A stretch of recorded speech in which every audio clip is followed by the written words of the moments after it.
Malignant neoplasm cancerous tumour हैं। वे तब विकसित होते हैं जब सेल्स बढ़ती हैं और आवश्यकता से अधिक विभाजित होती हैं। घातक मलिग्नेंट नियोप्लाज्म आसपास के टिश्यूज और आपके शरीर के दूर के हिस्सों में फैल सकता है। उपचार के विकल्पों में सर्जरी, कीमोथेरेपी या रेडिएशन थेरेपी शामिल हो सकते हैं। शीघ्र पता लगाना महत्वपूर्ण है, इसलिए सभी अनुशंसित कैंसर जांच में भाग लेना सुनिश्चित करें। एक घातक नियोप्लाज्म कैंसरस ट्यूमर के लिए एक और शब्द है नियोप्लाज्म। शब्द एबनॉर्मल ग्रोथ ऑफ टिश्यू को संदर्भित करता है। मैलिगेंट शब्द का अर्थ है कि ट्यूमर कैंसरस है और इसके मूल बिंदु से परे फैलने मेटास्टेसिस होने की संभावना है। नियोप्लाज्म और कैंसर में क्या अंतर है? नियोप्लाज्म ऊतक की असामान्य वृद्धि है जो सौम्य गैर कैंसर युक्त या घातक कैंसरस हो सकती है।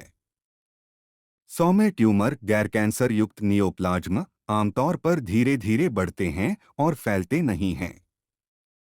हालांकि घातक ट्यूमर कैंसरस नियोप्लाज्म आमतौर पर तेजी से बढ़ते हैं और आपके शरीर के अन्य हिस्सों पर आक्रमण करते हैं।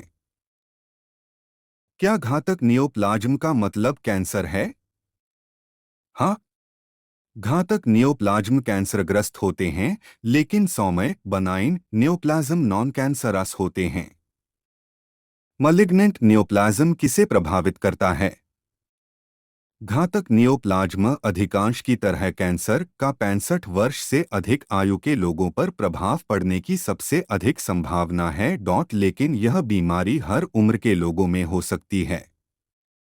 मलिग्नेंट नियोप्लाज्म के प्रकार क्या हैं? मलिग्नेंट नियोप्लाज्म आपके शरीर में कहीं भी विकसित हो सकते हैं। घातक नियोप्लाज्म कैंसर के 5 मुख्य प्रकार हैं, जिनमें शामिल हैं कार्सिनोमा। कैंसर के सभी मामलों में से लगभग 90% मामलों में कार्सिनोमस आपके उपकला एपिथेलियल ऊतक जैसे त्वचा या आपके अंगों की परत में उत्पन्न होता है।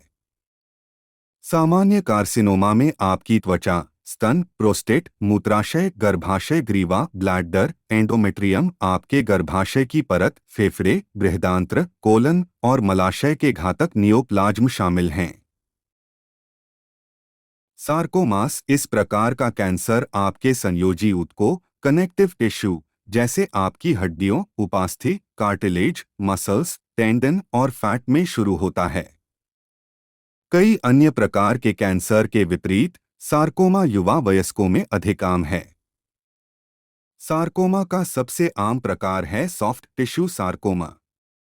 मायलोमास को मल्टीपल मायेलोमा भी कहते हैं। इस प्रकार का कैंसर आपके अस्थि मज्जा, बोन मैरो के प्लाज्मा सेल्स, प्रतिरक्षा कोशिकाओं सेल्स में बनता है। मायेलोमा के 2 मुख्य प्रकार smouldering early pre cancer stage और सक्रिय कैंसर स्टेज हैं। ल्यूकेमियाज इसे ब्लड कैंसर भी कहा जाता है। ल्यूकेमिया अस्थि मज्जा का कैंसर है। यह रोग अक्सर अपरिपक्व रक्त कोशिकाओं के अतिउत्पादन से जुड़ा होता है, जिसके कारण होता है एनीमिया, थकान और रक्त के थक्के जमने की समस्या।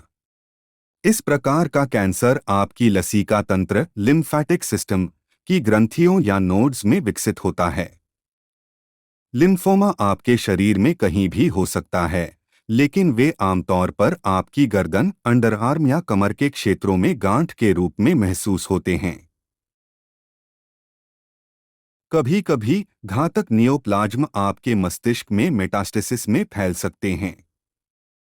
सबसे आम कैंसर जो आपके मस्तिष्क में फैल सकते हैं, उनमें आपके स्तन, त्वचा, मेलानोमा के कैंसर शामिल हैं। फेफड़े, बृहदांत्र, कोलन और गुर्दे आपके मस्तिष्क के घातक नियोप्लाज्म मेटास्टैटिक ब्रेन ट्यूमर दुर्लभ हैं, जो अमेरिकी आबादी के 1% से भी कम को प्रभावित करते हैं। मलिग्नेंट नियोप्लाज्म के लक्षण क्या हैं? घातक नियोप्लाज्म वाले लोगों में आमतौर पर ट्यूमर स्थित होने के आधार पर अलग-अलग लक्षण होते हैं। उदाहरण के लिए, उनके स्तन के घातक नियोप्लाज्म वाला कोई व्यक्ति नोटिस कर सकता है स्तन दर्द या असामान्य निप्पल डिस्चार्ज। कोलन के घातक नियोप्लाज्म वाले लोगों में हो सकता है पेट दर्द या उनके मल पूप में परिवर्तन को नोटिस करें। त्वचा के घातक नियोप्लाज्म वाले लोगों में घाव या त्वचा पर घाव हो सकते हैं। ऐसे सामान्य लक्षण भी हैं जो कैंसर के ट्यूमर वाले लोगों को अनुभव हो सकते हैं, जैसे थकान, shortness of breath, anaemia, diarrhoea, weight loss, drenching night sweat, abnormal गांठ या बम्स। हम जानते हैं कि मलिग्नेंट नियोप्लाज्म तब बनते हैं जब सेल्स बढ़ती हैं और उनकी अपेक्षा से अधिक तेजी से विभाजित होती हैं। लेकिन विशेषज्ञ नहीं जानते कि यह पहली जगह में क्यों होता है। लेकिन मलिग्नेंट नियोप्लाज्म से जुड़े कुछ जोखिम कारक हैं, जैसे smoking, genetics, obesity, excessive alcohol use, chemical toxins, excessive exposure to radiation, excessive exposure to UV rays। malignant neoplasm कैसे फैलते हैं? कैंसर सेल अपने मूल स्थान से अलग हो सकती हैं, आपके ब्लड या लिम्फ सिस्टम के माध्यम से यात्रा कर सकती हैं और आपके शरीर के अन्य क्षेत्रों में नए ट्यूमर बना सकती हैं। इसे मेटास्टेसिस कहते हैं। घातक नियोप्लाज्म का निदान कैसे किया जाता है?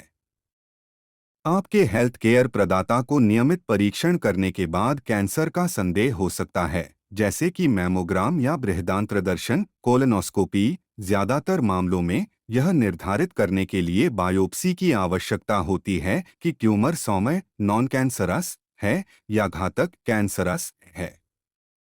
आपका स्वास्थ्य सेवा प्रदाता इमेजिंग टेस्ट भी ले सकता है, जैसे एमआरआई, सीटी स्कैन या पेट स्कैन। मलिग्नेंट नियोप्लाज्म का इलाज कैसे किया जाता है?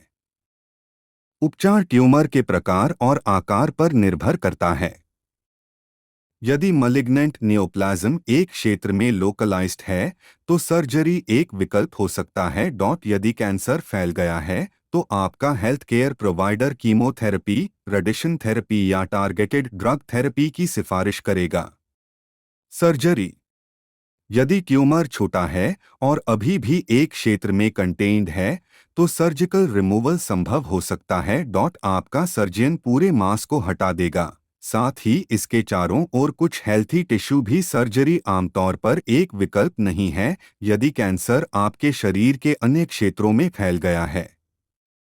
कीमोथेरेपी: कैंसर को मारने वाली दवाएं या तो गोली के रूप में या आपकी बाह या हाथ में 4 लाइन के माध्यम से दी जाती हैं। कीमोथेरेपी कैंसर सेल्स को नष्ट करता है और उन्हें गुणा करने से रोकता है। इसका उपयोग दोनों के इलाज के लिए होता है, प्राइमरी कैंसर जो अन्य क्षेत्रों में नहीं फैला और मेटास्टैटिक कैंसर जो अन्य क्षेत्रों में फैल गया। कीमोथेरेपी का उपयोग अकेले या अन्य उपचारों जैसे सर्जरी या रेडिएशन थेरेपी के साथ किया जा सकता है। रेडिएशन थेरेपी कैंसर सेल्स को नष्ट करने के लिए ऊर्जा की मजबूत किरणों का उपयोग करता है। इस प्रक्रिया के दौरान हाई एनर्जी रेडिएशन को ट्यूमर पर निर्देशित किया जाता है और मशीन को विभिन्न स्तरों पर लक्ष्य करने के लिए पुनः स्थापित किया जा सकता है। कभी कभी ट्यूमर को सिकोड़ने के लिए सर्जरी से पहले विकिरण चिकित्सा का उपयोग किया जाता है। इसका उपयोग सर्जरी के बाद किसी भी शेष कैंसर सेल्स को मारने के लिए भी किया जा सकता है। टारगेटेड ड्रग थेरेपी लक्षित थेरेपी प्रोटीन पर हमला करती है जो नियंत्रित करती है कि कैंसर कोशिकाएं कैसे बढ़ती हैं, विभाजित होती हैं और फैलती हैं। यूएस खाद्य एवं औषधि प्रशासन (FDA) ने फेफड़े, स्तन, बृहदांत्र और प्रोस्टेट सहित 15 से अधिक विभिन्न प्रकार के कैंसर के लिए लक्षित उपचारों को मंजूरी दे दी है। लक्षित ड्रग थेरेपी को अक्सर अन्य कैंसर उपचारों जैसे कीमोथेरेपी या विकिरण थेरेपी के साथ जोड़ा जाता है। यदि आप कैंसर का इलाज करा रहे हैं, तो आपके कुछ साइड इफ़ेक्ट होने की संभावना है। ये साइड इफ़ेक्ट्स आपके द्वारा प्राप्त किए जा रहे उपचार के प्रकार और आपका शरीर इस पर कैसे प्रतिक्रिया करता है, इसके आधार पर भिन्न हो सकते हैं। सामान्य साइड इफेक्ट या कॉम्प्लिकेशन में शामिल हो सकते हैं loss of appetite, diarrhoea, constipation, cancer, fatigue, nausea, vomiting, hair loss, flu like symptoms, fertility problems, pain. प्रत्येक व्यक्ति के लिए रिकवरी टाइम काफी भिन्न होता है। आपकी परिस्थितियों के आधार पर कैंसर के उपचार के बाद ठीक होने में कई महीनों से कई वर्षों तक का समय लग सकता है। रोकथाम। घातक नियोप्लाज्म को पूरी तरह से रोकने का कोई तरीका नहीं है, लेकिन कुछ चीजें हैं जो आप अपने जोखिम को कम करने के लिए कर सकते हैं। Don't smoke. बाहर जाने पर अपनी स्किन की रक्षा करें। आपके द्वारा पी जाने वाली शराब की मात्रा को सीमित करें। अच्छी तरह से खाने और अक्सर व्यायाम करके एक स्वस्थ जीवन शैली बनाए रखें। सभी नियमित कैंसर जांच में भाग लें, जैसे कोलोनोस्कोपी और मैमोग्राम। यदि आपको मलिग्नेंट नियोप्लाज्म का निदान किया गया है, तो आपका हेल्थ केयर प्रोवाइडर कार्रवाई का उचित तरीका निर्धारित करने के लिए आपके साथ काम करेगा। ट्रीटमेंट ऑप्शन कई कारकों पर निर्भर करेंगे, जिसमें आपके पास किस प्रकार का कैंसर है, चाहे वह फैल गया हो, आपका हेल्थ इतिहास और आपकी व्यक्तिगत प्राथमिकताएं। कई प्रकार के मलिग्नेंट नियोप्लाज्म को प्रॉपर ट्रीटमेंट से क्योर किया जाता है या सक्सेसफुली मैनेज किया जाएगा। जितनी जल्दी ट्यूमर का पता चलता है, उतना ही प्रभावी ढंग से इसका इलाज किया जा सकता है। तो शीघ्र निदान महत्वपूर्ण है। मुझे अपने हेल्थ केयर प्रोवाइडर से कब मिलना चाहिए? जब भी आपको परेशान करने वाले लक्षण दिखाई दें, जैसे दर्द, एबनॉर्मल गांठ या अनएक्सप्लेन्ड वेट लॉस, अपने स्वास्थ्य सेवा प्रदाता के साथ अपॉइंटमेंट शेड्यूल करें। वे आपके लक्षणों का कारण निर्धारित करने के लिए परीक्षण चला सकते हैं। यदि आप वर्तमान में मलिग्नेंट नियोप्लाज्म का इलाज करा रहे हैं, तो सीवियर पेन या न्यू लक्षण विकसित होने पर किसी भी समय अपने हेल्थ केयर प्रोवाइडर को कॉल करें। मुझे अपने स्वास्थ्य सेवा प्रदाता से क्या प्रश्न पूछना चाहिए? अपने निदान के बारे में आप जो कुछ भी कर सकते हैं, उसे समझने से आपको अपने दीर्घकालिक स्वास्थ्य के बारे में सूचित निर्णय लेने में मदद मिल सकती है। यदि आपको घातक नियोप्लाज्म का निदान किया गया है, तो अपने स्वास्थ्य सेवा प्रदाता से पूछने पर विचार करने के लिए यहाँ कुछ प्रश्न दिए गए हैं। मेरे पास किस प्रकार का घातक नियोप्लाज्म है? ट्यूमर कहाँ स्थित है? ट्यूमर फैल गया है? मुझे किस चरण की बीमारी है? मेरे उपचार के विकल्प क्या हैं? क्या इलाज के दौरान मैं काम कर पाऊंगा या स्कूल जा पाऊंगा? मेरा इलाज कब तक चलेगा? मेरी हालत वाले लोगों के लिए जीवित रहने की दर क्या है? क्या ऐसे अतिरिक्त संसाधन हैं जिनका मैं पता लगा सकता हूं?